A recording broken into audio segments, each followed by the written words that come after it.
In this lesson, we use curves to create the backlight for the car. Alright, so we use splines up here to create the windshield. Let's now use curves to create the back.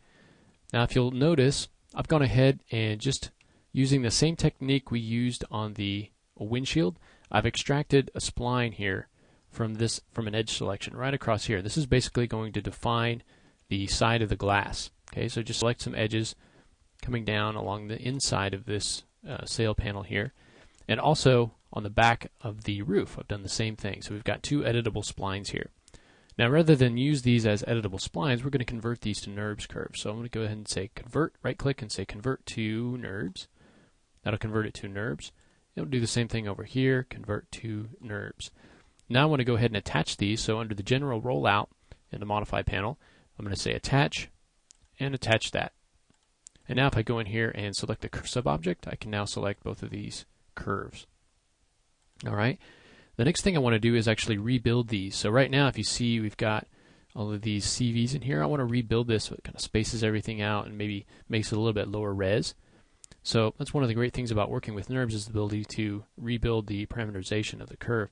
So okay, we can go ahead and rebuild, and I'm going to change the number to something like 8, and let's maybe go 10 or 12. Get something like that. Okay. Now what I want to do is rebuild the curve down here as well. And these don't have to be exactly the same, but I'm just going to kind of rebuild these, and so they're a little bit more spaced out. The next thing I want to do is go into these these CVs up here, these control points. Okay, and I want to kind of connect both of these together. Okay, so I'm going to go ahead and just fuse these. So I'll draw this from one to the other and just fuse those together. Alright, select that, pull those up and out a little bit. Alright, and now what we want to do is actually create a surface from these curves. Okay, this is kind of a minimum number. You could also have a curve on the other side, and maybe a curve down here, and there's a wide variety of surfaces, kinds of surfaces that you can create with NURBS curves. But we're going to stay fairly simple here. So with this top level selected, I'm going to go down to the bottom rollout, which is create surfaces, and these are, you can create dependent surfaces, curves, or points that rely on these particular curves that you've got selected, or whatever it is you've got selected as far as NURBS objects. So for this, I'm going to go ahead and create a one rail. So what this is, it has a rail and then a profile to sweep across. So it says down here to pick a rail or a curve for the rail. Right? So let's go ahead and choose this as the rail. And then I'll pick a cross section.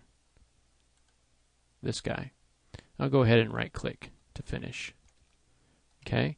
And that's what we get. So you can see that this side actually looks pretty good. You can also change you can see that this is all triangulated.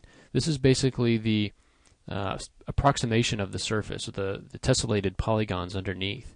So it's going to tessellate that into triangulated polygons, and that's what you're viewing here. So if we now go ahead and click on our NURBS surface there, and you can see we've got surface approximation. Okay, and go ahead and take a look at that. If we select our NURBS surface, and then we've got the surface approximation, you can kind of change that around if you want to. Change it to parametric and then dial down your steps. There's regular tessellation. You've got based on spatial, curvature, and then both. And you've got a lot of different options for changing those. We're not going to worry too much about those. We just want to get our geometry in there. Okay. Now we just want to use half of this. I want to show you. You can also let's see. Display under display line parameters. You can display just the isoparms, or you can display the isoparms and the mesh, or just the mesh. And so what we're looking at now is just the mesh. So now let's say we want to kind of cut this and duplicate it over to the other side. We first need to go ahead and convert it to an editable poly. Okay, so we'll do that. And let's go to kind of our top view maybe. Make sure we're in our top view. Okay, Now let's go ahead and slice through this. So we'll go to Edit Geometry, go to Quick Slice, and I'm just going to go ahead and slice through this right at the middle point there. Okay. Now I'll select all these polygons on this side, and get out a Quick Slice here. Select all these polygons over here. All right. And just delete those. And then I can just add symmetry to this windshield. Okay. And I think we want to go in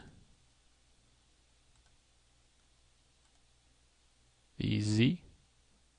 Okay, turn off flip. And if your axes are a little bit different, just take a look at your if you're at your mirror, and it'll kind of show you which way you need to go. All right. And we'll pull this over so that it is kind of right at that midpoint there. And then we very quickly created kind of a back windshield. Now, I don't necessarily like to use NURBS too much here in Max. Some of the tools are probably going to take a little bit of getting used to if you're used to using NURBS in another package, but they are there and you can create some interesting effects with them. Okay, so just keep that in mind. And I'm sure in a later time we'll go a little bit deeper into some of the NURBS options that you have. But for now, just keep in mind that you can convert splines to NURBS curves, and when you're working with NURBS curves, you want to look at those rollouts down at the bottom, which will enable you to create dependent surfaces and curves and things like that. And then you can always convert those at another time.